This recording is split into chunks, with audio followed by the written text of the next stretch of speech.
este tipo de elecciones que llegan a niveles de porcentaje de voto a partido anti-establishment de 20-25%, se concentran, vemos que desde el año 2000, y estamos hablando de más de 150 años de historia, en más de 150 años de historia, casi el 60%, no más del 60%, el 64% de las elecciones con gran porcentaje de voto a partidos anti-establishment se concentra en los últimos 19 años. Es una pasada. Es decir, esto es un poco como cuando estudias, ¿no?, el cambio climático. No es ya solo que la temperatura está ascendiendo, es que además vemos que se va concentrando, ¿no?, en los últimos años, ¿no?, las grandes, ¿no?, temperaturas, 50, hemos estado a 50 en España en algunos sitios. Eso hacía, yo qué sé, 60 o más años que no sucedía. Pues pensando, ¿no?, desde el punto de vista climatológico, lo vamos a hacer desde el punto de vista politológico. Tendencia que incrementa. Pautas clarísimas de concentración. Y esto obviamente es un problema. Por región, desde los años 20. Da igual que miremos a las democracias consolidadas, azul, de Europa del Oeste. Da igual que miremos a las nuevas democracias de Europa del Sur, línea roja. Da igual que miremos a las nuevas democracias postcomunistas. Tendencia ascendente, cada vez más.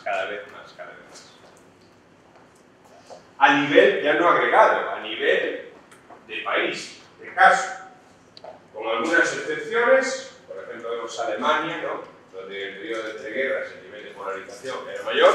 En todos y cada uno de los países el nivel, incluso en España, lo vemos en el siguiente gráfico, ha incrementado. Solo Suiza, pero sabéis, Suiza tiene un sistema constitucional un poco extraño, donde todos los partidos en el Parlamento están en el gobierno. Entonces en Suiza nunca pasa nada. Entonces Suiza es el único. Y después tenemos Malta, que solo hay 2 partidos, entonces tampoco. Pero quitando esos dos, veis una tendencia a nivel individual, a nivel del país, clarísima. ¿Qué pasa en España? Que es lo que aquí nos interesa. Mirad, los 3 periodos democráticos, digamos la Restauración, la Segunda República y ahora. Bueno, pues tenemos que en 2015 y 2016 los niveles de voto a partido anti-establishment, partidos populistas, estaban casi en niveles de la Segunda República. Y sabemos cómo acabó la Segunda República, ¿verdad? Es decir, es ciertamente preocupante y lo estamos viendo y viviendo en este país. Pero ¿por qué yo vengo aquí a hablar de todo esto? A lo mejor ya sabéis todo esto, claro. Lo sufrís, lo vivís, es el diario todos los días. Bueno, yo vengo a decir porque es que realmente hay gente que dice que votar al Partido Populista es un cáncer. Otros que dicen que es el fin de la democracia liberal. Otros dicen, bueno, esto va a acabar como la República de Weimar. Bueno, ¿es esto cierto? ¿Son realmente estas, digamos, de lo que va a pasar en el futuro, es realmente cierto?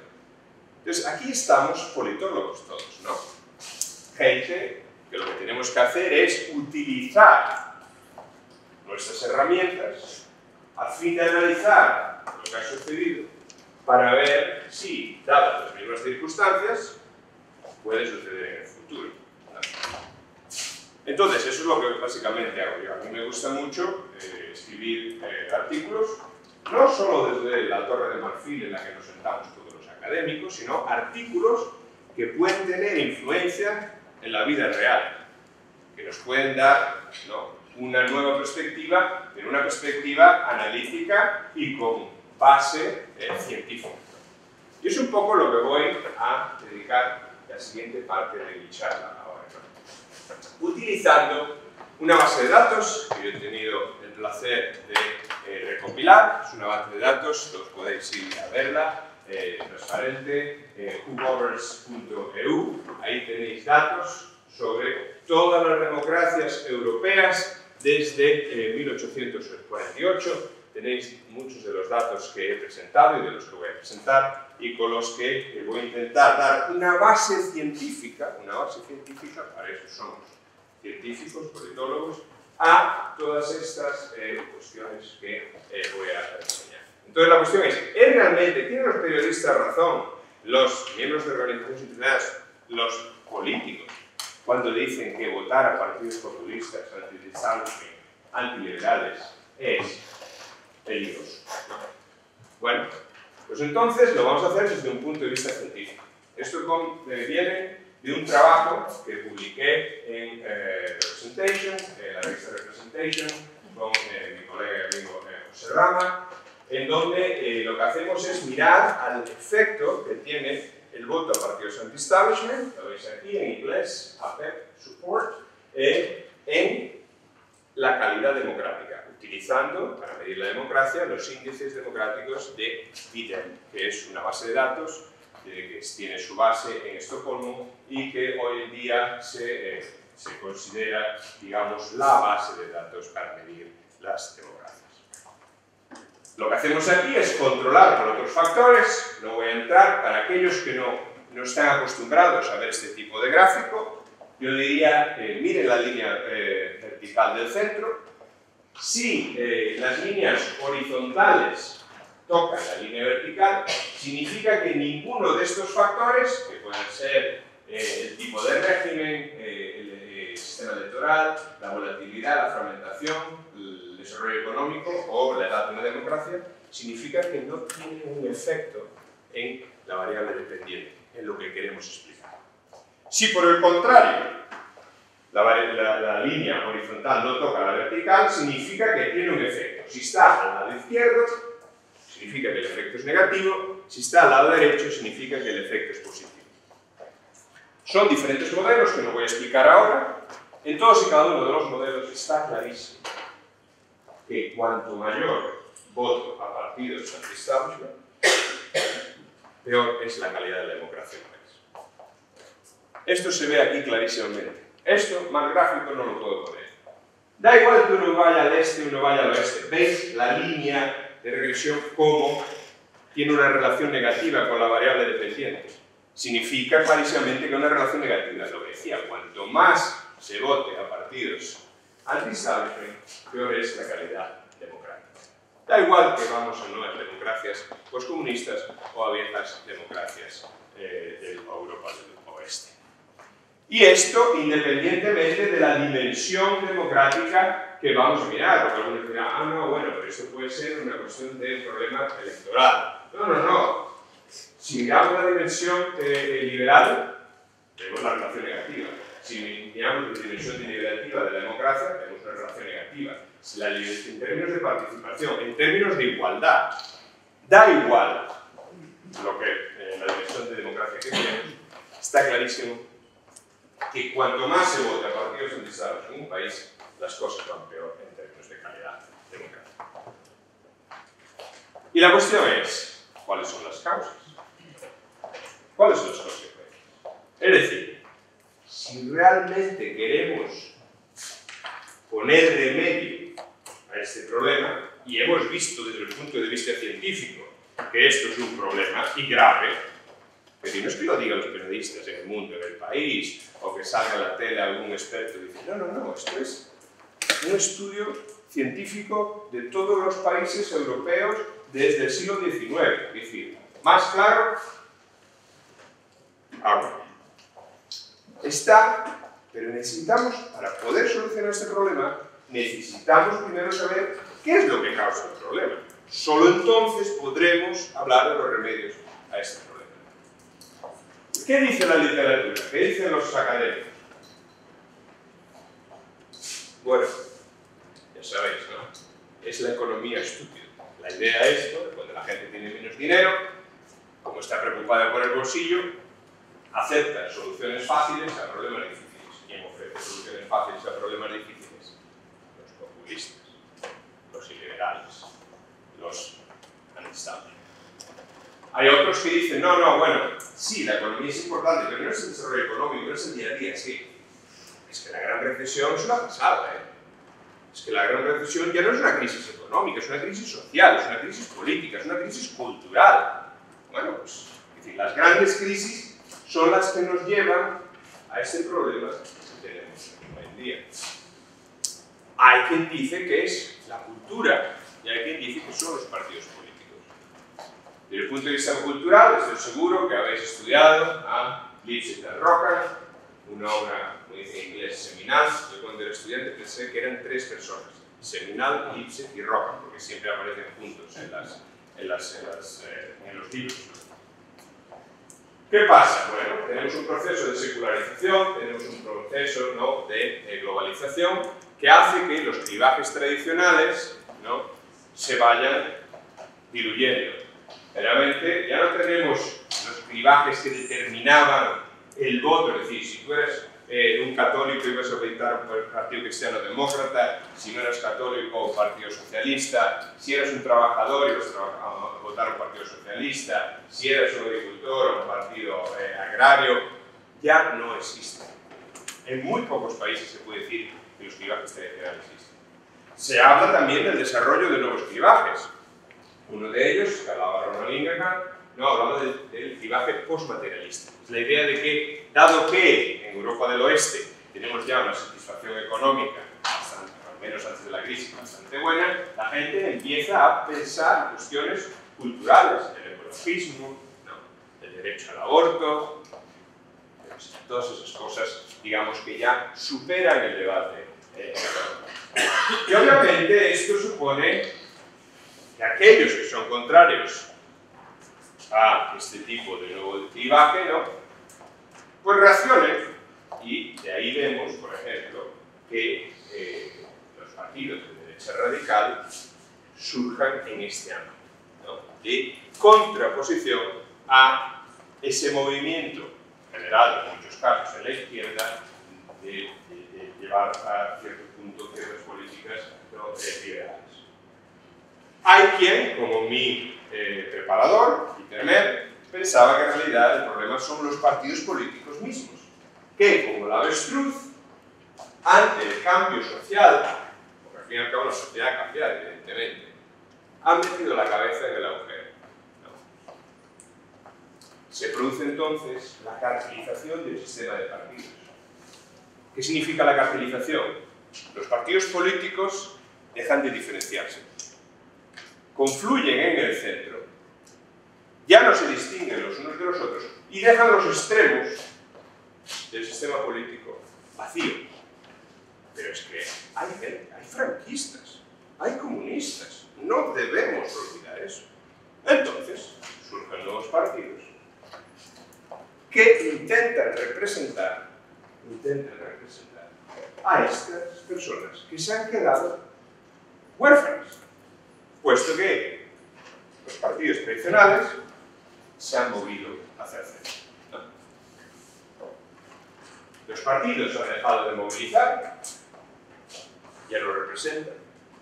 Existe un vacío o, digamos, un hueco inmenso, la distancia entre los votantes y los partidos políticos es cada vez mayor. Como dice otro de mis mentores, se han convertido en utilidades públicas. Lo veis aquí, por ejemplo. Antiguamente, los partidos políticos necesitaban a los miembros por una cuestión de dinero. ¿Cómo se financiaban los partidos políticos? A través de los miembros. Hoy en día tenemos financiación pública, que, Fabio bien sabe, hemos hablado de eso en el camino, no es algo malo. El problema es, como en el cuento de Ciclos de Oro, eso cuando debe estar muy caliente y muy fría, término medio. Problema en España, demasiada financiación pública. Problema en Polonia, demasiada financiación pública. En Holanda y en Alemania no llega ni al 40%.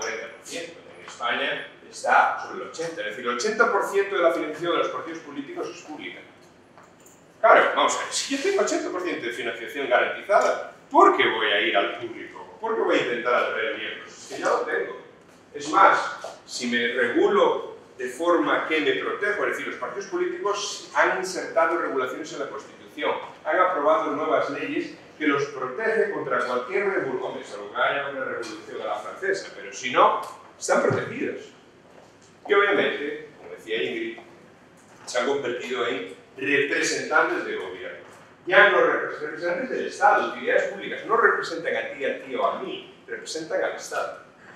Y obviamente nosotros no somos tontos y buscamos alternativas, que es lo que nos prometen los populistas. El pueblo. Nosotros representamos al pueblo, representamos a vosotros. Pues obviamente, si vosotros no me quieren representar, pues tendré que ir con esos que dicen al menos que me representan. Una vez más, vamos a ver. Es cierto, ¿quién tiene razón de todas estas explicaciones que yo os he dado, que os he expuesto y que podéis encontrar en diferentes autores en la literatura académica? Bueno, ya sabéis ahora cómo interpretar un gráfico como este, ¿no? ¿Os acordáis? Vamos a mirar solo el último modelo. Vemos que el crecimiento del Producto Nacional Bruto, que digamos mediría, ¿no?, el desarrollo económico, toca la línea vertical, lo que significa que no tiene efecto sobre el porcentaje de voto a partidos anti-establishment, es decir, el desarrollo económico no parece ser, a pesar de mucho de lo que han dicho algunos. Tenemos la fragmentación y la volatilidad. La fragmentación y la volatilidad se utilizan aquí como indicadores proxies que se llaman de la crisis de los partidos, fragmentación, la crisis cultural, volatilidad. Vemos que hay un efecto positivo y no toca la línea vertical, es decir, es significativo y significa que cuanto mayor crisis de los partidos políticos, cuanto mayor cambio social, mayor voto a partidos anti-establishment. Y vosotros lo veis aquí, mira, clarísimamente. En el lado izquierdo, fragmentación, en el lado derecho, volatilidad. Cuanto mayor sea la crisis de los partidos tradicionales, mayor voto a partidos anti-establishment. Cuanto mayor sea el cambio social, ¿no?, y la inestabilidad de las preferencias ideológicas de los votantes, mayor voto a partidos anti-establishment. Me diréis vosotros, oh, te has olvidado de una cosa, ¿y las grandes crisis? ¿Qué pasa con las grandes crisis? Bueno, lo bueno de mi base de datos es que yo puedo ir hasta el siglo XIX. ¿Qué dos grandes crisis sabemos? Sabemos la crisis del 29, la Gran Depresión, y la crisis de 2008, la Gran Recesión. Como veis, en rojito, en la Gran Depresión no hay efecto significativo. Significa que la gran crisis de la Gran Depresión no llevó a mayor voto a partidos anti-establishment. La de la Gran Recesión, sí, pero ¿qué pasa? Es un condicionante. Mirad aquí este gráfico, a nivel de fragmentación y a nivel de volatilidad.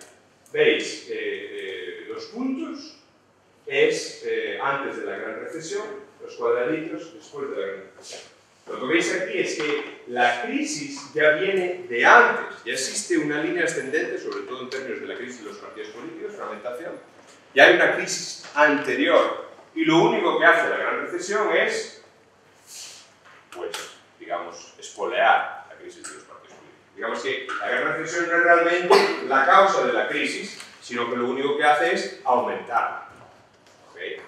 Lo que significa que en realidad la economía no es el meollo de la cuestión. Entonces, la cuestión es, sobre la base de estos, digamos, resultados científicos, lo que yo digo es que el voto a partidos anti-establishment no es una enfermedad, no es la enfermedad, no es el cáncer de la democracia. Es simplemente un síntoma de la verdadera democracia. Los partidos políticos. Es decir, la enfermedad está en los partidos políticos. Y el hecho de que votemos más y haya un crecimiento de los partidos anti-establishment es simplemente el síntoma de la crisis de los partidos políticos. Obviamente hemos visto que el cambio social también ha tenido una influencia, pero yo no puedo cambiar la sociedad. Es decir, eso es algo muy difícil, yo no puedo intervenir, pero sí que puedo dar soluciones para intentar que los partidos políticos hagan sus deberes. Y esto es lo que en la última parte de mi charla voy a comentar. Imaginemos que nosotros aquí, en esta sala, somos como un cirujano, politólogos cirujanos, ¿no? Y tenemos la enfermedad de los partidos políticos, ¿no? Y necesitamos preparar remedios, soluciones. Para seguir con la metáfora del cáncer, ¿no? ¿Qué hace uno? Es decir, no qué hace uno, perdón. ¿Qué hace un cirujano cuando se encuentra con una persona que tiene cáncer? A ver. Extirpar. Esto me ha salido el pensamiento, es una pasada. Justamente. extirpar los tumores, prohibir los partidos populistas. Se ha propuesto, en este mismo país se ha propuesto, que si hay que prohibir a Vox, que si hay que prohibir a Podemos, que si no sé qué, no sé cuál. Bueno, es un problema. En primer lugar, es un problema moral, ético. Una democracia, prohibiendo partidos. Pero no se supone que las democracias deberían admitir todos los tintes ideológicos, con tal de que respeten las reglas del juego, claro. Bueno, esto es un problema ético. Es un problema legal. La Corte Europea de Derechos Humanos ha dicho que, ni de broma, esto de prohibir nada. Solo cuando el partido político ponga en entredicho la democracia, es decir, por ejemplo, cuando incite a levantamiento armado o una revolución no democrática, se pueden prohibir los partidos políticos. Y esto es jurisprudencia del Tribunal Europeo de Derechos Humanos. Es interesante, pero la prohibición de partidos es súper popular. En un estudio que dos colegas mías en una universidad en Dinamarca y la otra en Holanda han publicado recientemente, demuestra cómo a la gente le mola esto de prohibir partidos, ¿no? Pero, como la prohibición del alcohol, al final la prohibición no durará para siempre. Entonces, digamos que es una solución de pan para hoy, hambre para mañana. Es más, cuando vamos a la historia, a mí me encanta buscar ejemplos del pasado, ¿no?, para poder aplicarlos actualmente, vemos que sí, la prohibición, por ejemplo, permitió la institucionalización del sistema de partidos alemanes. En los años 50 se prohibió el partido neonazi, se prohibió el partido comunista, y esto permitió la evolución, ¿no?, y el desarrollo del famoso partido del 2+1, es decir, de cristiandemócratas a la derecha, socialdemócratas a la izquierda y los liberales en el centro, alternándose de forma estable con estos dos grandes partidos. En Finlandia, asimismo, la prohibición del movimiento La Púa permitió la consolidación democrática. Pero hay casos que realmente la prohibición no ha funcionado, bien porque se ha levantado, en el caso del País Vasco, o, como en el caso de Turquía, el país de Europa que más ha prohibido partidos, hasta un total de 15 desde 1945, bueno, ¿qué tenemos en Turquía? Un populista, Erdogan, que ha convertido Turquía en un régimen autoritario. Es decir, la prohibición no parece que funcione. Términos científicos, a mí siempre me gustan. Veis aquí que no hay relación, o la relación es en el sentido de cuanto más se prohíban partidos, esto utiliza datos del BIDEC y de mi base de datos, ¿no?, los que relaciona, y vemos que cuanto más se vote cuanto más se prohíban partidos, más se vota a partidos antiestables. Es decir, genera el efecto contrario que buscamos. ¿Cuál es la segunda solución para el cáncer? Alguien me puede decir, si no operas, ¿qué haces? Tratamiento. Quimioterapia, ¿verdad? Es decir, intentas, ¿no?, reducir. ¿Qué sería la quimioterapia en nuestros términos politológicos? La discriminación de los partidos políticos. Los franceses le llaman cordón sanitaire. ¿Okay? El cordón sanitario. ¿Vale? Problema. Es que el cordón sanitario, pensad, por ejemplo, al principio aquí, imaginémoslo con Vox. Bueno, duró un tiempo, pero después los partidos políticos empezaron a hacer coaliciones, ¿no? Entonces, es un problema temporal. El segundo problema es que es una cuestión de grado, es decir, vale, muy bien, lo hacemos a nivel nacional, pero si no lo hacemos también a nivel regional o a nivel local, al final va a repercutir en el nivel nacional. Además, lo que hace es echar más leña al fuego. Estás tratándolo como el outsider, el extraño. ¿Y qué es lo que dicen los populistas? Nosotros somos los verdaderos representantes del pueblo, la casta, esos. Ellos están ahí, no están para representarnos, nosotros somos los que verdaderamente representamos la democracia. Es decir, lo único que haces es fomentar, ¿no?, es que los estás discriminando y realmente lo que haces es justificar su discurso. Y después, claro, tenemos la cuestión del efecto marketing, que yo le llamo. Es decir, bueno, dado que lo estás discriminando y le estás dando la razón, lo único que haces es incrementar el voto a este tipo de partidos. Entonces, no queremos eso.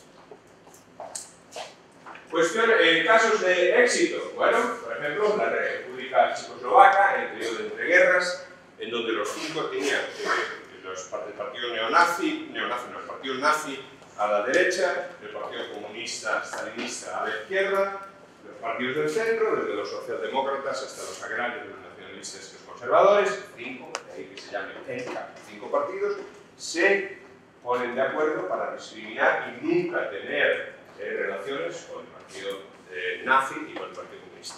Y Checoslovaquia es la única democracia de Europa del Este que logra sobrevivir, hasta que, claro, el empate y ya se acaba todo. Italia, lo mismo.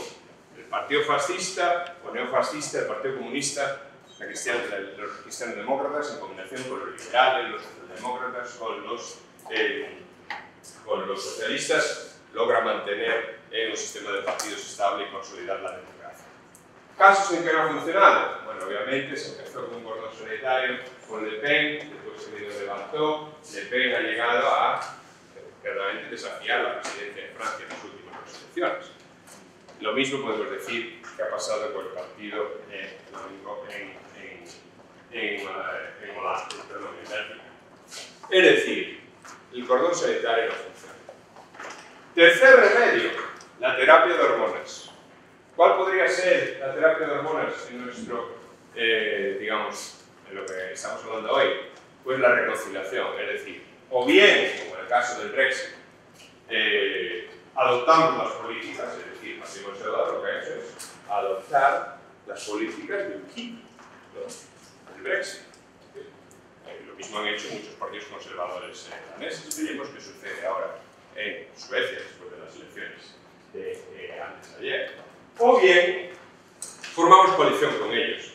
Es decir, vamos a formar coalición con la idea de que, bueno, si los acogemos, los podemos moderar, es decir, es lo que pensaba von Papen, no de Hitler, pero ya sabemos cómo acabó la historia, ¿no? Es decir, si no puedes unirte, si no puedes, digamos, derrotarlos, únete a ellos. La verdad es que, bueno, en algunos casos ha funcionado, como en el caso quebecuano. No hemos escuchado mucho más sobre los referéndums, que si ha habido una moderación del partido político, se ha integrado. En otros casos, bueno, hemos descubierto que son lo mismo que los partidos nacionales, que vengan más, que no dan más. Lo único que querían era una parte del pastel. Términos exitosos, Alianza Nacional desaparece cuando se integra dentro de Forza Italia, ¿no? Ahora tenemos otros que vienen a sustituirlos por diferentes razones que no quiero entrar aquí. En el caso, por ejemplo, de Ucrania, es Svoboda, otro partido neofascista, después del Euromaidán, se integra en el gobierno, desaparece. Y hay casos de claro fracaso. La Lega, ahí está, creciendo, y, por ejemplo, en Polonia, ¿no? Este es Jarosław Kaczyński, el líder del Partido de Ley y Justicia de Polonia, y que realmente manda en Polonia. ¿Qué pasó ahí? El partido, su partido, era un partido de centro-derecha, conservador, no de derecha radical, que se juntó en 2005 con dos partidos populistas de derecha radical, los absorbió, pero al absorberlos se convirtió en un partido iliberal de derecha radical. Es decir, clarísimamente, esto de la conciliación no funciona. Entonces, ¿qué es lo que yo propongo? Bueno, yo propongo una terapia, una dieta, lo mismo, es decir, hago la dieta keto, si algunos sabéis lo que es, ¿no? Que es la idea de reforzar, integrar, cambiar, ¿no? Digamos, resucitar los partidos políticos tradicionales. ¿Cuál sería esta nueva dieta para los partidos políticos? Y con esto acabo. Bueno, la nueva dieta para los partidos políticos, en primer lugar, sería la construcción de bases organizativas fuertes e importantes, y lo que llamamos la institucionalización de los partidos políticos. Esto es algo que, por ejemplo, Nicole Bolleyer, un excelente libro que os recomiendo, publicado en Oxford University Press en 2013, descubre para Europa del Oeste. Margit Tavits, un libro de 2013 también en Cambridge University Press, ¿no? La importancia de la institución de los partidos políticos. Los líderes, y de hecho Ciudadanos desaparecerá, Podemos posiblemente desaparezca, aunque no tan rápido, porque se ha unido con una fuerte estructura de Izquierda Unida y del Partido Comunista. han sido en ese sentido más inteligentes que Ciudadanos. Sin una fuerte estructura organizativa, un partido político no puede sobrevivir. Es decir, uno puede ganar unas elecciones con un tuit, pero sin una fuerte estructura organizativa no sobrevive a las siguientes elecciones. Institucionalización de los partidos políticos. Receptividad, responsiveness, como se dice en inglés. Vamos a ver, los partidos políticos tienen que responder a los importantes. Lo que no pueden hacer es, como Rajoy, que promete que va a reducir los impuestos y después los sube, ¿no? Eso crea una desconfianza total, ¿no? No puedes traicionar, no puedes mentirle a la población. Es decir, uno de los grandes problemas de desconfianza es que los partidos políticos mienten. A veces uno tiene la sensación de que el presidente lo único que dice cuando hace un discurso es buenos días, la única verdad, y después todo lo demás, pues, ¿sabes? No se contradice lo que dice la mañana y lo que dice la noche, entonces. Pero a mí no pasa con el líder de la oposición, tampoco vamos a meterlo solo con el presidente del gobierno. Responsabilidad. Es importante que los partidos políticos sean responsables. ¿Os acordáis cuando durante el COVID se cambió el reglamento del Parlamento? Y se dijo que no podían asistir todos los parlamentarios, que debía dejarse, ¿no?, un escaño vacío entre ellos. Cuando Sánchez viene de Europa, ¿no?, que en teoría nos viene a traer una lluvia de millones, busca la bancada socialista, pues aparecieron todos. Vamos a ver, ¿cómo yo voy a ponerme la mascarilla o me voy a vacunar si estos sinvergüenzas ni siquiera respetan sus propias leyes? Pensad en el Reino Unido. El ministro de Sanidad, que estaba teniendo relaciones sexuales con su secretaria durante la época en que la gente no podía verse. Es decir, si el ministro de Sanidad hace eso, ¿cómo yo voy a obedecer los reglamentos que impiden, por ejemplo, visitarse, visitar a mis abuelos, visitar a mis hijos, lo que sea? Está claro, hay que ser responsable. Transparencia. Uno de los grandes caballos de batalla de los populistas, eso aquí con Podemos sobre todo, es la idea de la transparencia. Podemos vino a decir, y en eso tenía razón, la financiación de los partidos políticos debe ser transparente. Casos de corrupción, tal. Transparencia, transparencia. Y es tan fácil hoy en día. Con todos los elementos tecnológicos que tenemos, lo que no puede ser es que el Tribunal de Cuentas nos esté diciendo las cuentas de los partidos políticos hace 5 años.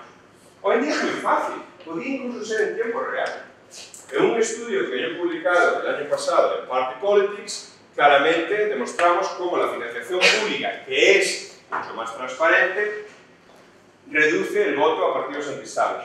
Y cuanto más partidos tengan acceso a la financiación pública y por tanto pueda revertir en mejores sistemas de transparencia y financiación pública, más se reduce el voto a partidos antiestados. Hay que dar ejemplo. Hay que dar ejemplo. Lo que no puede ser es mantener a un político, ¿no?, que está acusado de, yo qué sé, de patear a un policía o de robar el erario público. O hay que dar ejemplo. Suspéndalo, por favor. ¿Cómo yo voy a confiar en un partido político que hace ese tipo de, que proteja a los suyos? Claro, revierte lo que hablaba Ingrid Van Bissing, utilidades públicas, nada de representarme a mí o a los partidos. Objetivos a largo plazo. El partido político, el líder hoy en día solo piensa en la siguiente elección, ni siquiera eso, en la siguiente encuesta. No hay objetivos a largo plazo. Es importante que se establezcan políticas a largo plazo y se llegue a compromisos. Las pensiones, las políticas antiterroristas, la reforma judicial. No os voy a contar la reforma judicial que vosotros no sepáis. Es importante que, claro que tiene que haber diferencias, sobre todo para evitar lo que hablábamos antes de la cartelización, que es una de las causas de la aparición de los partidos antiestados en los extremos. Pero las políticas educativas, es que cada vez el PP cambia la ley del PSOE, el PSOE cambia la ley del PP. Es una vergüenza, ya no está ni que estemos a la cola en el informe PISA. No, es que así es donde vamos.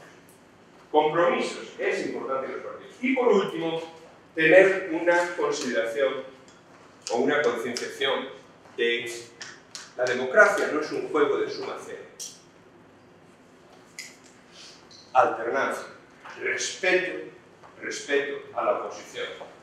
Porque no debemos olvidar que hoy el gobierno está, es decir, el Partido Socialista, los que está en el gobierno, pero mañana estarán en la oposición y querrán que el Partido Popular o quien esté lo respete. Lo que no podemos hacer es, como hacen los populistas, nosotros somos el pueblo, vosotros no tenéis derecho a representar, no tenéis derecho a gobernar. Esto pasa en Hungría, esto pasa en Polonia y a lo mejor puede pasar aquí. Pasa en México, pasa en Bolivia, pasa en Venezuela. Cada vez pasa más, así que cuidado. La democracia no es un juego de suma cero. Resumiendo, las 5 etapas de la pena, ¿no? Cuando uno tiene una gran enfermedad o cuando tiene una depresión, tenemos que, el primero es negar que tenemos un problema, ¿no? Negamos que tenemos un problema, prohibimos a los partidos y así negamos que tenemos un problema. Y hemos visto que no funciona. Nos cabreamos con ellos y los discriminamos, no los queremos. Cordón sanitario. No funciona. Intentamos negociar con ellos. Incorporamos algunas de sus ideas, los incorporamos al gobierno, nos parece que funciona. Estamos en una depresión, eso está clarísimo. La situación no puede ser peor. ¿Cuál es la solución? Aceptar, debemos aceptar que existen, debemos aceptar que están representando cierta parte de la población. Lo que tenemos que hacer, los partidos tradicionales deben hacer, es ganarse al electorado. Demostrar que realmente son mejores, que son más transparentes, que son más responsables, que son más receptivos a cumplir con sus promesas. ¿Qué estamos viendo? Cada vez vemos, ¿no?, una especie de, digamos, subasta. A ver quién promete más. Promete el oro y el moro. Y después, claro, la gente se decepciona porque no cumple sus promesas. Lecciones de la historia. La Segunda Guerra, la Guerra Fría. ¿Cuáles fueron las estrategias para acabar con el comunismo? Bueno, al principio tenemos la contención, ¿no?, de Truman, no acabó con la Guerra Fría. Después tenemos la coexistencia pacífica, ¿no?, de Kennedy, tampoco acabó con la Guerra Fría. Después tenemos la distensión con Nixon, tampoco acabó con la Guerra Fría. Aceptar y luchar y demostrar que nosotros somos el imperio del bien y ellos son el imperio del mal. Eso fue lo que acabó con la Guerra Fría, entre otras muchas cosas. En conclusión, los partidos populistas, los partidos anti-establishment, los partidos liberales son un problema. Un problema importante, pero no son la enfermedad son estos. Estos son la enfermedad, los otros son un síntoma. Es decir, los que tienen el problema son los partidos tradicionales, que han dejado de entenderse por la población, que ya no representan, que ellos, es decir, cuando el votante está en Pontevedra, ellos están en Barcelona. Pero yo soy optimista, y con esto sí que acabo, que como vos, el constructor, hay una solución. Y la tienen los partidos políticos tradicionales, a través de todas las soluciones de reforma que hoy he propuesto. Muchas gracias.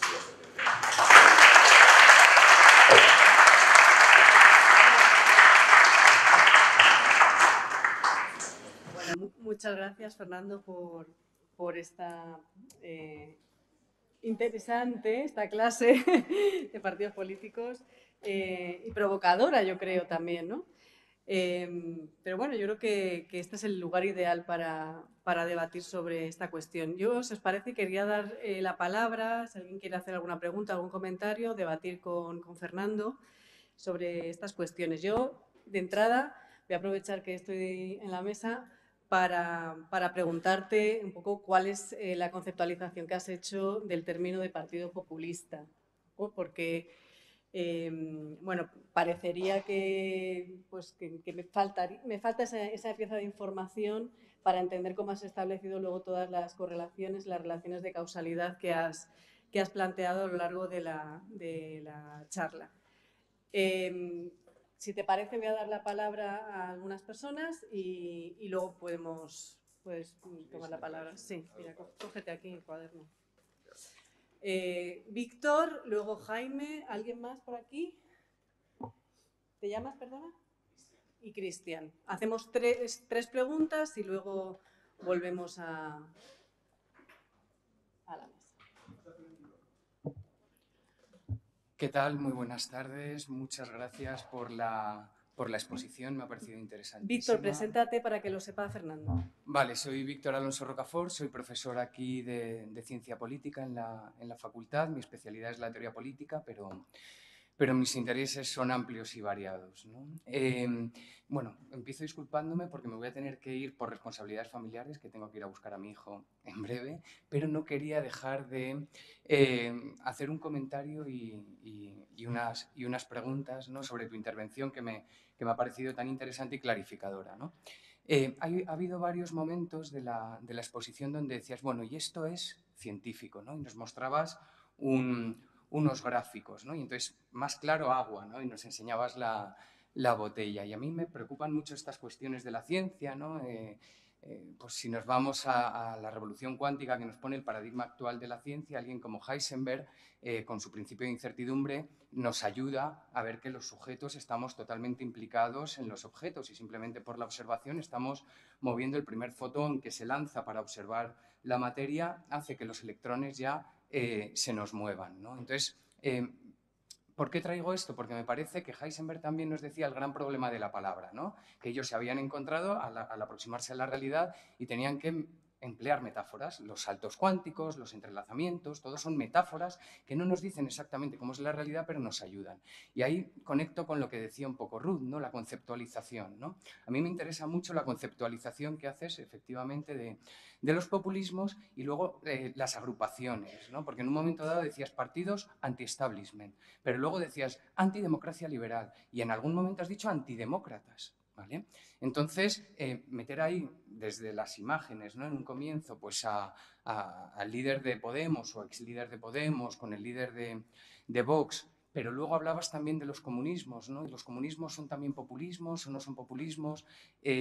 Establecer esa equivalencia entre los extremos, son iguales, hay franquistas pero también hay comunistas, es decir, todo eso me lleva a los propios sesgos, ¿no?, que tenemos siempre como investigadores, una vez que además el final de la ponencia viene por una defensa de los partidos tradicionales. Y claro, yo me acuerdo de Jeffrey Winters en su libro premiado en la APSA del 2011, Oligarchy, donde nos dice, en realidad, el problema viene de mucho antes, desde los 90 venimos hablando de crisis de la representación política, y me ha llamado mucho la atención que la gran crisis de nuestro tiempo, la emergencia climática, ha aparecido en tu ponencia, pero no ha aparecido el neoliberalismo, ¿no?, que yo creo que también tiene mucho que ver entre esos síntomas, ¿no? Entonces, cuando Winters nos habla de oligarquía y nosotros tenemos partidos tradicionales que, por ejemplo, en España han participado en crímenes de Estado, en corrupción a gran escala, etcétera, ¿cómo podemos realmente creer que la solución a las cuestiones democráticas, según como las definamos, porque si hablamos de democracia sustantiva, quizá estos partidos tradicionales no son la solución, ¿no? Entonces, bueno, son varios comentarios que tienen que ver, son dudas también, y valga esto, bueno, para decirte que me ha gustado muchísimo, me ha parecido muy, muy bien basada y anima a pensar. Gracias. Oye, dado que se tiene que ir y puesto que está en relación con lo que tú decías, voy a contestar esto y después tal. Muy bien. Muy bien, Víctor. Veo que te gustan las metáforas igual que a mí, lo que a mí me gusta, ¿no? Vamos a ver, varias cosas. Conceptos. Sin lugar a dudas, pero si me metiera en qué concepto, que tardaría mucho más. Entonces quería un poco abarcar, digamos, cuál es el problema, cuáles son las causas, cuáles son las soluciones, más que tal. Es decir, esto de los conceptos, en los artículos que ahí están citados, hablamos de partidos anti-establishment, ¿no? Y utilizamos el concepto de Abedi, ¿no?, que creó en 2001. Entonces ahí estarían incluidos partidos populistas, partidos comunistas, partidos fascistas, partidos antisistema, todos estarían incluidos ahí. ¿Por qué? ¿Por qué esta inclusión y por qué este concepto? Bueno, en primer lugar, porque como sabemos, el concepto de partido populista es bastante reciente, ¿no? Digamos que el populismo moderno empieza con Berlusconi, en Europa, digo. Obviamente, quiero decir, está el Partido Popular en Estados Unidos, está Getúlio Vargas, está el Perón, es decir, los partidos agrarios rusos, que evidentemente, sin lugar a dudas. Pero digamos que el populismo moderno y sobre todo el estudio del populismo ha explotado en los últimos años. Yo tengo una base de datos que va hasta principios desde mediados del siglo XIX.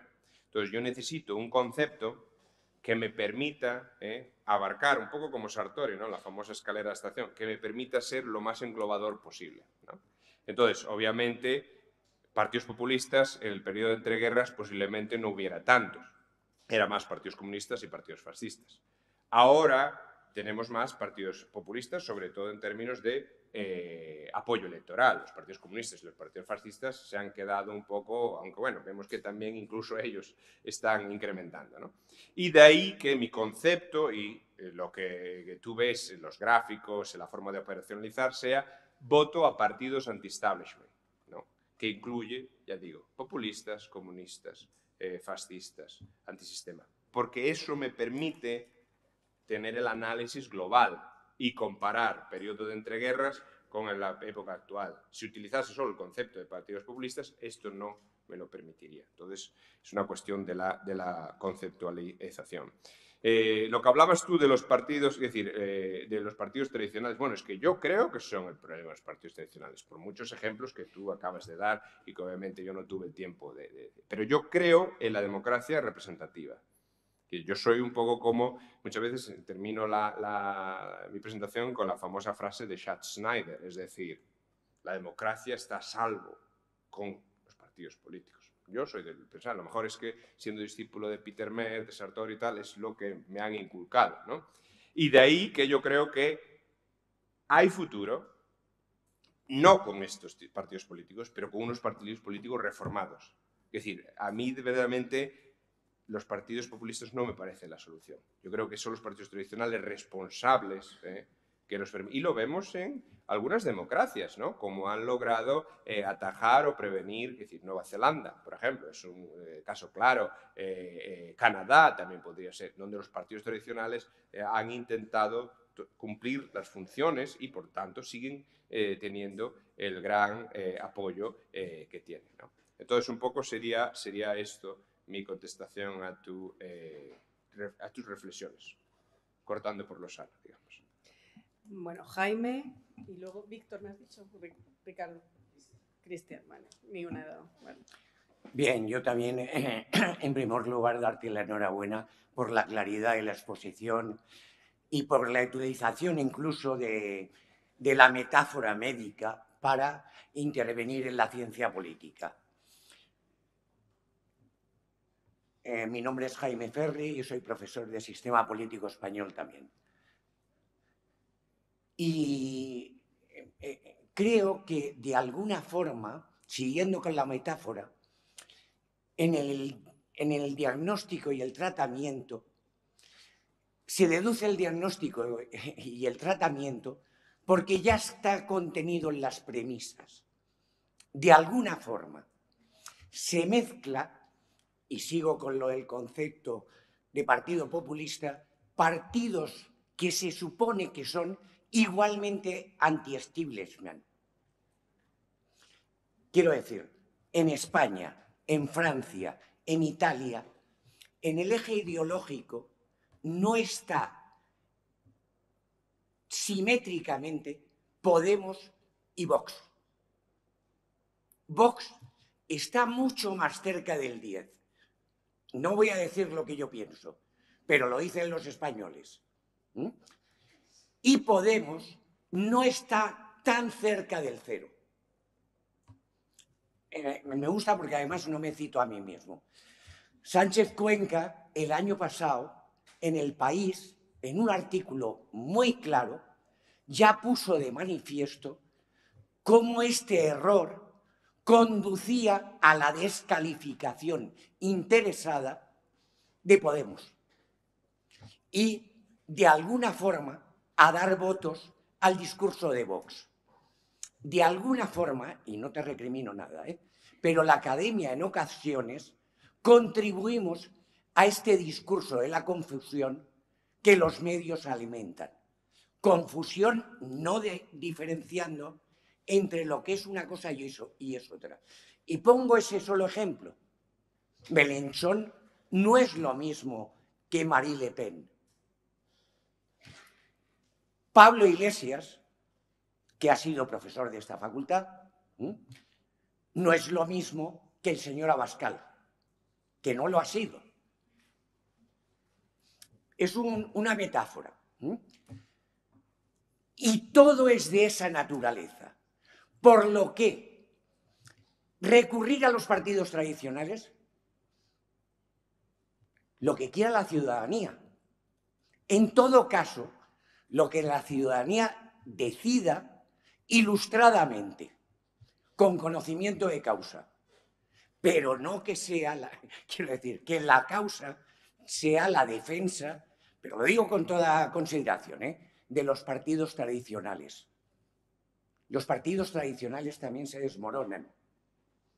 Y también quizá, entro en otro plano normativo, se deban desmoronar en ocasiones. Y lo siento, me gustaría quedarme incluso a comer contigo, pero también me tengo que ir.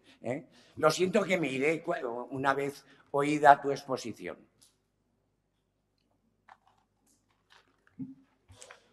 Hola, buenas tardes. Mi nombre es Cristian Benito, soy estudiante de último curso del grado de Ciencias Políticas.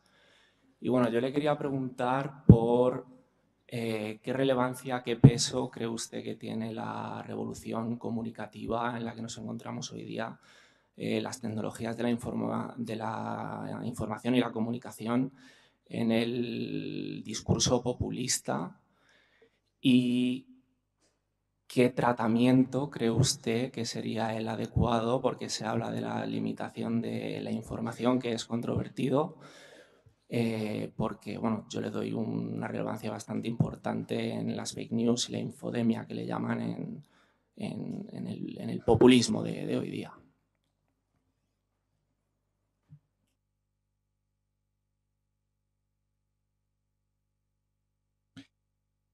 Muy bien, muchas gracias, Jaime. Quisiera primero decir que yo no hago una defensa de los partidos tradicionales, de hecho los estoy criticando.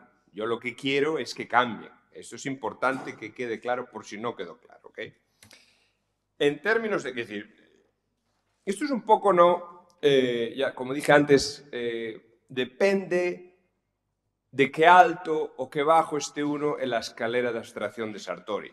Es decir, si hablamos de partidos anti-establishment, yo creo que tanto Vox como Podemos están ahí. Es más, Podemos hizo de su bandera el anticastismo, si me permite esta expresión, ¿no? Eso es lo primero. Entonces, claro, después, si vamos bajando en la escalera de abstracción, podemos, evidentemente, decir son diferentes. Eso creo que ahí estamos de acuerdo. Segundo, partidos populistas. Si utilizamos el concepto de Carl Smude, que suele ser el que es más, digamos, hoy en día extendido, Carl Smude habla de thin ideology, es una ideología fina. Es decir, no por estar al extremo del espectro político determina que tú seas populista. Es decir, hay populistas de centro. Por ejemplo, el Movimiento 5 Estrellas, ¿no? El Movimiento 5 Estrellas es un partido que más o menos estaba en centro-izquierda, es un partido populista y no está a los extremos, evidentemente. Si estuviéramos hablando de partidos a los extremos, ¿no? Partidos fascistas, partidos comunistas, es decir, el Partido Izquierda Unida es un partido comunista, es decir, Falange es un partido fascista, después Vox está muy cerca, ¿no?, del extremo, Podemos está menos cerca del extremo izquierdo, sin lugar a dudas, pero yo estoy hablando de partidos anti-establishment, partidos populistas, y yo creo que dentro de esas dos conceptualizaciones, tanto Mélenchon como Le Pen, tanto Pablo Iglesias como, es decir, ha habido una evolución en Podemos, eso sin lugar a dudas, pero hay que tener en cuenta que mis análisis también terminan en 2019. Es decir, esto es importante siempre tenerlo en cuenta, ¿no? Se pueden equiparar. Y en este sentido conceptual de estar quizá en lo más alto de la abstracción, yo los equiparo. Y por eso, en términos de los académicos, en eso sí que estoy de acuerdo. No hemos hablado y me encantaría, pena que no pueda venir a comer, hablar sobre el rol que los académicos han tenido en dar auge a ciertas formaciones políticas, ya sea de derecha radical, de izquierda radical, que obviamente son negativas para la democracia. Y eso es algo que me gustaría debatir o escuchar su opinión, porque creo que es muy, muy importante. Cristian, medios de comunicación, evidentemente, es decir, el rol que tienen los medios de comunicación en facilitar, digamos, el voto iliberal es decir, solo hay que ver la campaña de 2016 en Estados Unidos, ¿no? O piensa, por ejemplo, en tu propio Facebook, ¿no? La mayoría de tus amigos serán o de derechas o de izquierdas. Las únicas noticias que tú recibes por el algoritmo que tienen van a ser solo o de derechas o de izquierdas. Es decir, los académicos suelen ser de izquierdas. Bueno, pues yo en mi feed de Facebook lo único que recibo son noticias favorables al Partido Socialista, a Podemos, tal y cual. Es decir, es así. Entonces, lo que generas es más polarización, porque lo que haces es no tienes la otra parte. Hablaba Jaime, ¿no?, de la importancia de la educación, del voto educado del votante, ¿no?, que hagan sus propias elecciones. Claro, pero el problema está en que cuando los medios de comunicación generan esa ignorancia y esa polarización, lo único que hacen es echar más leña al fuego. ¿Cuál es la solución? Bueno, yo no me especializo en cuestiones de comunicación, no es mi especialidad. Como liberal puedo decir que yo creo que la censura no es la solución, ¿no? Es decir, Trump puede ser lo que sea, pero censurar a Trump en Twitter no era la solución. Sobre todo cuando censuras a Trump y no censuras a Maduro. En la vida no se puede tener un doble rasero, todo debería ser igual. Entonces, es decir, la pregunta que me pones es la del $1.000.000. Desafortunadamente, yo no, como académico no llego ni a la cuarta parte, así que... Gracias. Vamos a recoger tres últimas preguntas. Antonio, Mario y Miguel Ángel, y no ha hablado ninguna mujer más que yo. No sé si alguien ¿Quieres?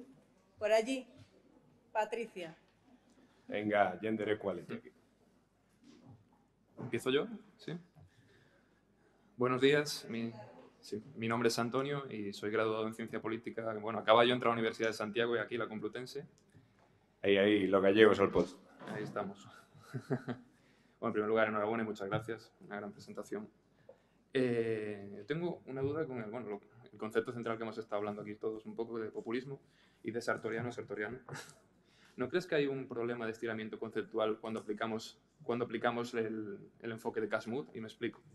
Casmud, cuando lo define como ideología fina, el componente fino básicamente es antipluralismo. Y de ahí surge que es antiliberal y ahí Casmud nos lleva a que desarrollan democracias iliberales. Sin embargo, metemos muchos casos que no podemos calificar de antipluralistas. Si me voy, por ejemplo, al Cono Sur, hay muchos partidos políticos de tipo populista, podemos hablar del PT, en Argentina, Kirchner y demás. Y si vamos a Ovedén, vemos que la democracia liberal, los dos componentes principales, el electoral y el componente liberal, que no tienen desagregado también, se han mantenido estables e incluso han llegado a mejorar en algunos lugares. Nada que ver con los antipluralistas tipo Venezuela, Nicaragua, etc. Entonces, es más, si cogemos el índice de UE-Party de antipluralismo y populismo, nos da una correlación de 0,1. Es decir, hay mucha confusión a la hora de atribuir el adjetivo antipluralista a los populismos, desde mi punto de vista. Por eso, ¿no sería más preferible una noción un poco más, no sé si decir más abstracta, la estrategia discursiva va un poco por ahí, no diríamos, ¿no? Porque puede caberte partidos populistas pluralistas y por otro lado antipluralistas, aunque quede un poco contradictorio si uno se viene de, pues, por ejemplo, Tipa Norris intentó hacerlo, pero tampoco llegó a muy buen puerto, me parece a mí. Y bueno, básicamente eso. Bueno, yo soy Mario, alumno de tercero de Ciencia Política. Y nada, son tres breves cuestiones que sí que se han repetido un poco, pero es que se me han adelantado. En primer lugar era si el populismo, que por falta de tiempo pues no se ha podido desarrollar bien qué significa, pero si se está entendiendo como una mera estrategia, es decir, puro formalismo, o si en realidad hay detrás de esta idea como una elaboración ideológica, unos presupuestos o unos principios. En segundo lugar, cuando se ha ido al meollo de la cuestión, a las causas del problema, se ha dicho que son los partidos, abstraídos de las cuestiones culturales, económicas, etc. Y mi pregunta es si en realidad pueden abstraerse de estas mismas cuestiones. Cuando se dice que la economía es un condicionante, bueno, es una condición, un condicionante, tiene una relación dialéctica con los propios partidos. O sea, estos no pueden verse no afectados por una situación económica o incluso cultural, que luego también es como definimos una situación cultural. Y finalmente, sobre el concepto de sistema. ¿Qué se entiende por sistema? Si entendemos las formas objetivadas de conciencia de la gente en instituciones políticas, o el sistema se trata de relaciones sociales, obviamente de producción y sistemas de producción, porque hay distintas formas de conciencia objetivadas en instituciones políticas que son compatibles con un modo de producción concreto, unas más, otras menos coyunturalmente, y simplemente eso.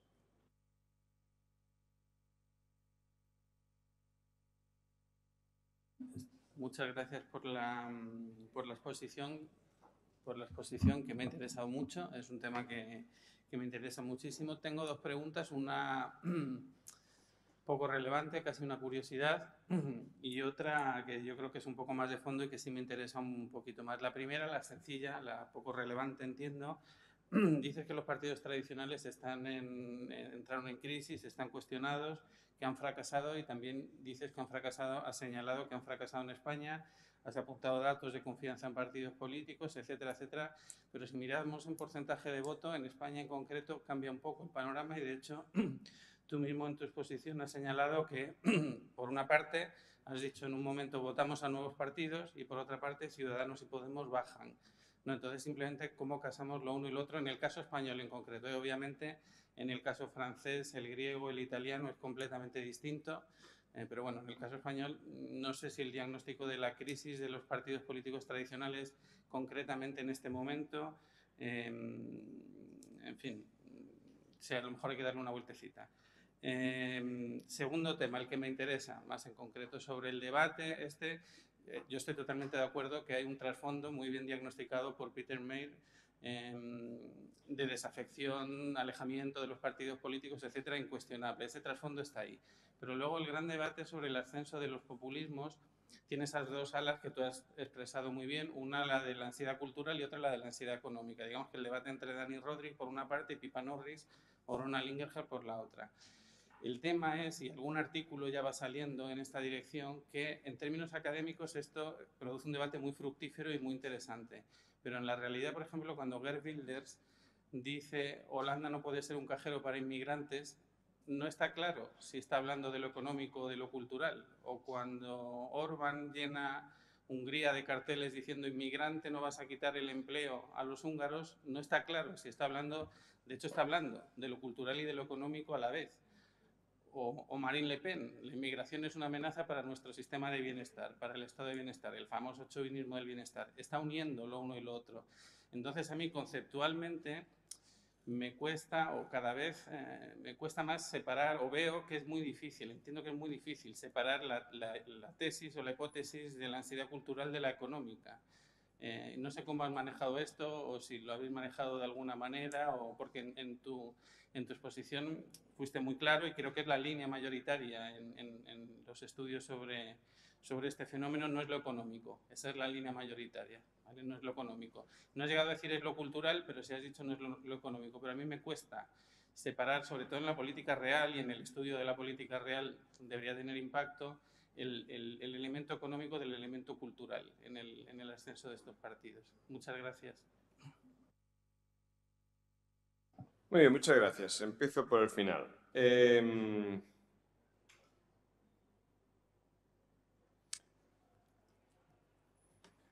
Yo creo que, pero esto es una interpretación, ¿no? Yo creo que es una preocupación cultural que ellos utilizan el argumento económico para justificarse. Eso es mi interpretación. En términos científicos no lo puedo probar. ¿Por qué? Porque si tú utilizas datos a nivel agregado, no existe. Y sobre todo si vas al siglo XIX. Entonces yo necesito usar indicadores que me permitan, por ejemplo, polarización, ¿no? Yo hablo mucho de polarización. Y claro, tú me puedes decir, bueno, es que polarización mejor pues con el índice de Dalton. ¿no? Distancia ideológica. Sí, pero hay un problema. Es que antes de la Segunda Guerra Mundial no hay forma de saber el índice de Dalton.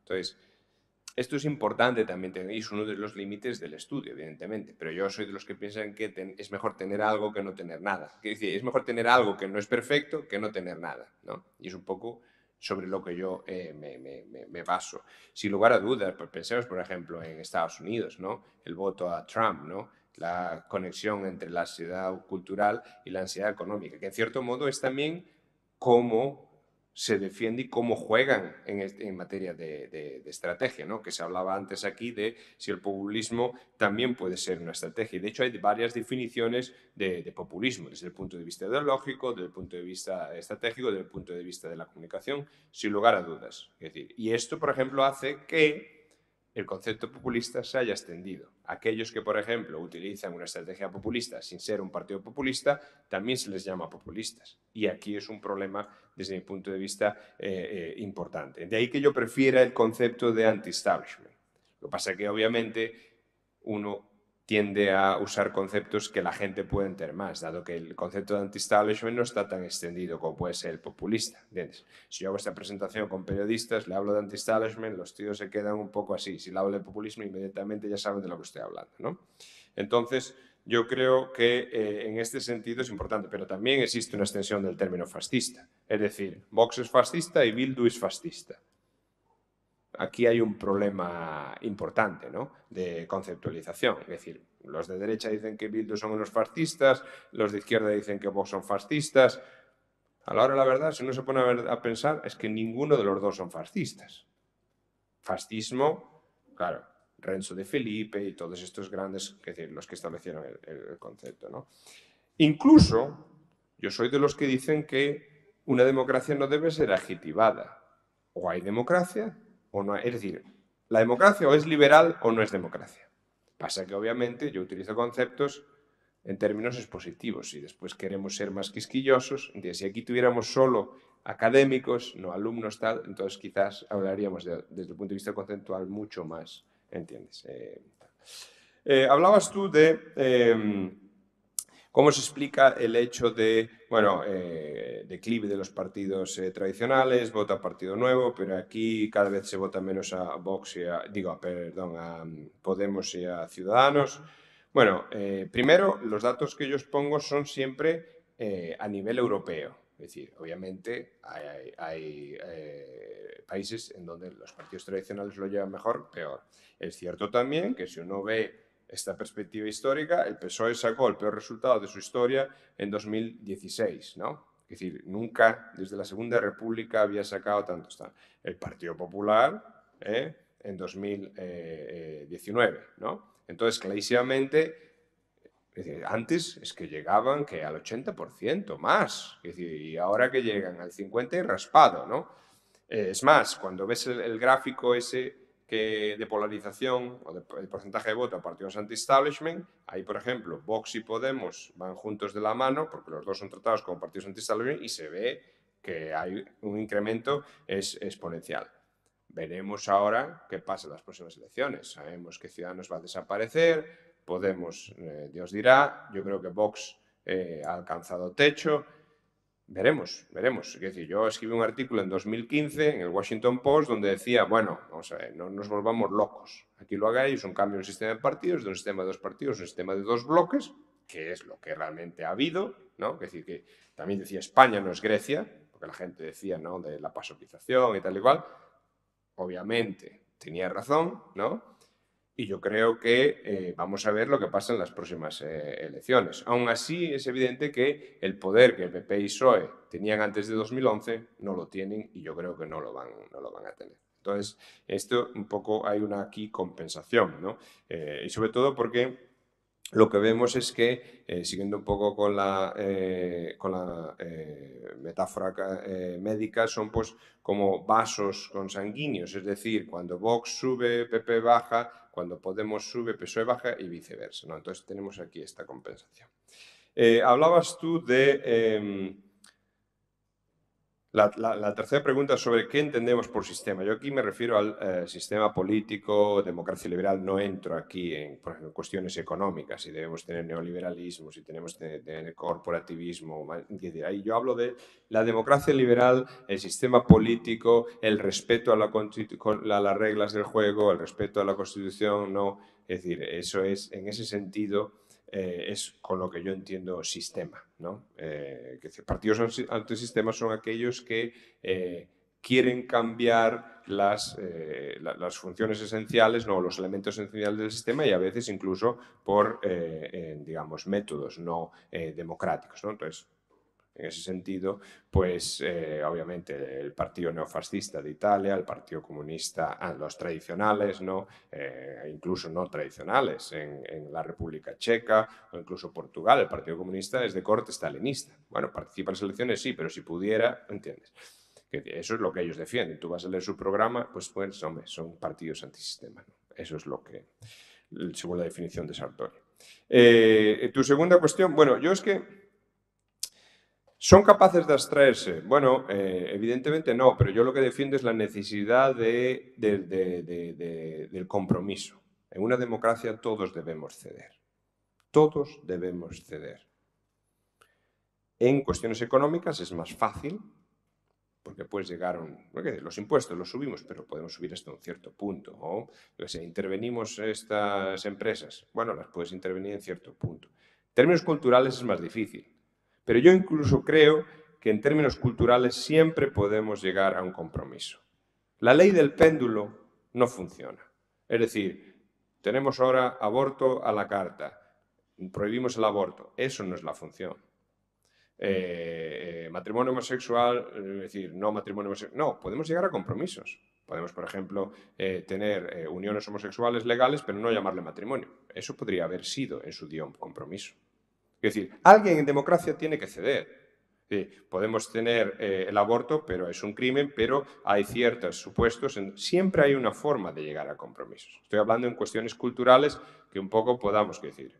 Yo soy desde ese punto de vista la importancia de llegar a compromisos. En materia educativa, ¿cómo es posible que cada gobierno cambie la ley? Pero si es tan fácil llegar a compromisos en términos educativos, al fin y al cabo lo que nosotros queremos es hacer país, es decir, que mejoremos el nivel educativo, porque eso revierte en las generaciones futuras. Hay cosas que a veces me explico y digo, pero si las cosas son tan fáciles, en términos de presión, la reforma judicial. Nosotros somos el único país de Europa, con Polonia y Hungría, y ya nos imaginamos lo que pensamos de Polonia y Hungría, lo que la Unión Europea piensa de Hungría, donde los políticos se meten más en cómo los jueces se se nombran. Hombre, de hecho, si aplicamos el concepto de democracia liberal, diríamos que España es una democracia liberal, sobre todo en materia de justicia. No sé, yo creo que más claro agua. Lo que pasa es que los partidos políticos, desafortunadamente, no se abstraen y piensan en ellos mismos y dejan de un lado el bienestar de la nación y el bienestar de sus propios individuos, porque todo esto que estamos viendo ahora en términos de no llegar a un compromiso en justicia, no querer cambiar, hacer las leyes ad hoc. Las leyes, es decir, yo soy licenciado en Derecho, son generales o no son. Hacer leyes ad hoc no es una ley. Y el gobierno ha hecho 2 leyes ad hoc en materia de justicia. ¿Por qué? Porque yo no estoy diciendo que el gobierno es el único culpable. Yo estoy echando la culpa a los dos. Para mí, ya digo, compromiso. Una de las claves importantes de la democracia. Pues... Patricia, sí, perdón. Necesitamos... Hola, ¿se me escucha? Bueno, en primer lugar me ha gustado mucho la conferencia, me ha parecido muy estimulante y simplemente quería tratar un par de cuestiones que realmente las voy a retomar porque ya las han tratado previamente. En primer lugar, quería comentar que, bueno, metodológicamente me parecen muy interesantes los análisis que ha hecho a nivel cuantitativo y creo que son muy visuales y creo que quizá el tema de los partidos populistas también tiene que ver con que quizá es más fácil tratar a veces el populismo desde una variante más cualitativa, porque digamos que si estamos hablando de democracia liberal, es decir, democracia y liberalismo, por una parte hay partidos que son iliberales, como pueden ser, bueno, Víctor Orbán es liberal, pero luego pueden haber partidos que sean populistas y tengan reivindicaciones que sean de aumentar la democracia a nivel político, a nivel social, como en ciertos casos en América Latina o de manera muy clara. En el caso de Podemos, pues había muchas, tenía como reivindicaciones de democracia política, de más participación y demás. Y, y bueno, luego quería comentar así también que me parece también como muy clara la metáfora que he utilizado a nivel médico, que sí que de alguna manera nos hace visualizar muy fácil todo, pero bueno, también quería como puntualizar que al final si estamos hablando de política, no nos podemos remitir como un orden natural, como si que digamos que es los héroes y seres vivos, podemos hablar de medicina porque realmente es algo que pasa y pasa, pero la política, si se basa en algo, se fundamenta en algo, son en decisiones y cambios. Entonces, el porqué del declive de los partidos políticos en los últimos tiempos, yo creo que también es muy fácil, sería como más fácil también hablar de que si la infraestructura económica ha cambiado, evidentemente la infraestructura política va a cambiar. Y yo creo que algo que tenemos que pensar desde la Facultad de Ciencia Política también como compromiso político es que las democracias han de estar en continuo cambio, no son algo estático. Entonces, no tenemos que pensar quizá en una solución cerrada, que bueno, los partidos políticos es verdad que si se regeneran podría ser un factor para que se estabilicen un poco las democracias, pero quizá tendríamos que estar pensando en fórmulas nuevas que continuamente nos hagan retomar ese compromiso democrático y no dejar la cuestión aislada y pues pensarla en esos términos. Entonces, bueno, sin más, muchas gracias. Sí, muy bien, muy bien. Como todas las preguntas e intervenciones de hoy, muy interesantes y que realmente requieren pensar más que los 30 segundos que tengo para responderte. Pero todas, muchas gracias. Muy buenas preguntas. Yo ya dije que la crisis de los partidos políticos no es la única causa. Hay otras, pero yo no puedo hacer nada para cambiar la estructura económica o para cambiar la sociedad. La sociedad evoluciona. Es decir, yo no tengo smartphone, pero claro, yo soy el único. Vosotros todos lo tenéis. Es decir, yo no puedo obligaros a no tener smartphone, ¿no? Es decir, la sociedad cambia. Pero sí puedo aconsejar a los partidos políticos a recuperar la confianza de los ciudadanos. ¿Por qué? Porque ellos la tenían y la perdieron. Ese es el gran problema, ¿no? Es decir, es un poco, ¿no?, el paraíso perdido, ¿no? Tú hablas, entonces, por eso yo me centro en cuestiones de partidos políticos, no tanto en cuestiones económicas. Sin lugar a dudas, ya dije, ¿no?, el cambio social, que viene determinado también por el cambio de las estructuras económicas y culturales, ¿no? Fenómenos como la globalización, el proceso de secularización han afectado, pero ahí yo no puedo entrar, ¿entiendes? No soy un sacerdote para convertir a todos vosotros, ni, ahí está, ¿no? Tú hablas de que la democracia no es algo estático. Hombre, pues evidentemente, porque de hecho en mi libro, parezco umbral aquí, pero digo... Está en la biblioteca. En Y he hecho una reseña que le podéis leer también. Sí, leed mejor la reseña y así no tenéis que leer los 300 páginas del libro, ¿no? En mi libro demuestro cómo la superinstitucionalización de los sistemas de partidos también es mala. Es decir, hablaba antes de ricitos de oro. La sopa no puede estar muy caliente ni muy fría, tiene que estar a término medio. Un sistema de partidos que no está institucionalizado, véase la mayoría en América Latina, es un desastre. Sistemas de partidos que están súper institucionalizados, pensemos en Italia de la partitocracia en los años antes del 92, pensemos en Grecia, del PASOK Nueva Democracia, pensemos en Hungría, pensemos en España. Tenemos unos grandes problemas y en el libro demuestro cómo la superinstitución de los sistemas de partidos es contrario, es decir, genera mala calidad democrática. Entonces, yo creo que la alternancia es esencial. Por ejemplo, y yo no digo que haya nuevos partidos. Es bueno que haya nuevos partidos. Sí, el problema es qué tipo de partidos nuevos. Es decir, yo no tengo... No penséis que yo no he votado nunca a Ciudadanos, pero yo creo que Ciudadanos era un partido interesante en el sentido de que venía un poco a renovar, es decir, son un partido que, digamos, son sistémicos. Mientras que Podemos, que ha ido cambiando, pero empieza con un partido populista, un partido en ciertas políticas iliberales, un partido en ciertas cuestiones antisistema, Vox, lo mismo. Bueno, pues mira, ese tipo de partidos no quiere decir, vamos a ver, Hitler hizo cosas buenas. Hizo cosas buenas, poquitas, pero las hizo. Hasta Franco hizo cosas buenas. Hasta Stalin hizo cosas buenas. No sé, creo que fue Lenin el que estableció lo de la electricidad. Pero bueno, ya me cuesta y tal. Pero bueno, lo admito, hasta Stalin pudo hacer cosas buenas. Podemos ha hecho cosas buenas. Yo siempre he pensado que una de las cuestiones importantes de Podemos es, un poco utilizando la famosa metáfora de Arzallus, pues era, ¿no?, el que hacía, digamos, ¿cómo se dice?, agitaba el árbol del sistema político para que cayeran las nueces, ¿no? Y yo creo que en ese sentido Podemos vino a decirle a los partidos tradicionales, oiga, ustedes no pueden seguir por este camino. Y en ese sentido yo creo. De hecho, yo escribo un artículo en The Conversation que digo, el populismo puede ser una oportunidad. Que los partidos, una llamada de atención para los partidos tradicionales. Yo no estoy diciendo que no. El problema está que cuando llegan unos niveles de apoyo electoral, bueno, es que vamos a ver, en Suecia, es el segundo partido y va a formar gobierno. Italia. Oye, que esto es preocupante. Hungría, Polonia, la República Checa, aunque en las últimas elecciones les dieron sopas con ondas, pero todavía andan por ahí. Es decir, es preocupante, es lo único que digo.